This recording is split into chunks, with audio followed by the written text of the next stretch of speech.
গাংনীতে truck ও easy bike মুখোমুখি সংঘর্ষে শিশুসহ ৩ জন নিহত। জুলফিকার আলী, গাংনী উপজেলা প্রতিনিধির তথ্যচিত্র বিস্তারিত।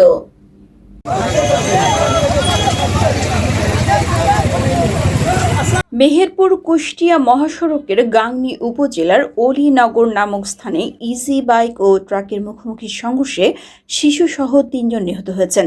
নিহতরা হলেন, ঘটনাস্থলে নিহত হয় মেহেরপুর সদর উপজেলার উত্তর শালিকা মাঠ পাড়া গ্রামের আলাউদ্দিনের ছেলে ইজি বাইক চালক আরিফুল ইসলাম এবং কুষ্টিয়া জেনারেল হাসপাতালে নিলে চিকিৎসাধীন অবস্থায় মারা যায়।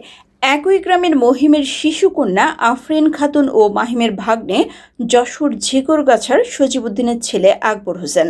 এ ঘটনায় আহত হয়েছেন আরও 2 জন। বৃহস্পতিবার 4 জুন দুপুরে এ দুর্ঘটনাটি ঘটে। জানা যায়, ইজি বাইক চালক আরিফুল ইসলাম মেহেরপুর সদর উপজেলার শালিকা গ্রাম থেকে যাত্রী নিয়ে গাংনী উপজেলার বামন্দির দিকে যাচ্ছিলেন। ইজি বাইকটি অলিনগর নামক স্থানে পৌঁছলে বিপরীত দিক থেকে আসা একটি ট্রাকের মুখোমুখি সংঘর্ষ হয়। এতে ইজি বাইকটি দুমড়ে মুচড়ে যায়। স্থানীয়রা আহত ইজি বাইক চালক আরিফুলকে গাংনী উপজেলা স্বাস্থ্য কমপ্লেক্স ও শিশু আফরিন এবং আকবরকে কুষ্টিয়া জেনারেল হাসপাতালে প্রেরণ করেন। গাংনী উপজেলা স্বাস্থ্য কমপ্লেক্সের জরুরি বিভাগে কর্তব্যরত চিকিৎসক ডাক্তার ওমর ফারুক আরিফুলকে মৃত ঘোষণা করেন। অপরদিকে কুষ্টিয়া জেনারেল হাসপাতালে চিকিৎসাধীন অবস্থায় মারা যায় শিশু আফরিন খাতুন ও তার ফুফাতো ভাই আকবর হোসেন।